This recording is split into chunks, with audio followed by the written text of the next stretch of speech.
তো অবশেষে আমরা চলে এসেছি দীঘার বিচে, বাট রাতের বেলা এখন অন্ধকারে কিছু দেখা যাচ্ছে না, এখন পুরো টোটালি ফাঁকা, কোনো জায়গায় কিচ্ছু দেখা যাচ্ছে না, টোটালি অন্ধকার।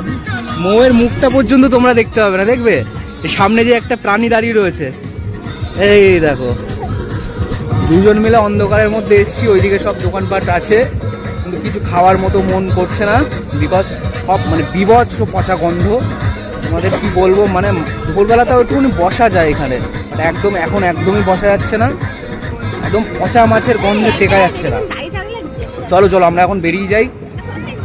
এটা অ্যাকচুয়ালি দীঘা বিচ না, এটা হলো গিয়ে উদয়পুর বিচ, আমরা যেখানে আসলাম। আর এখন যাবো নিউ দীঘার দিকে, আবার হোটেলের দিকে যাব, দেখা যাক। আর তোমাদের কালকে দেখাবো, কালকে আমরা দুজন মিলে নামবো একসাথে, তখন দেখা যাবো।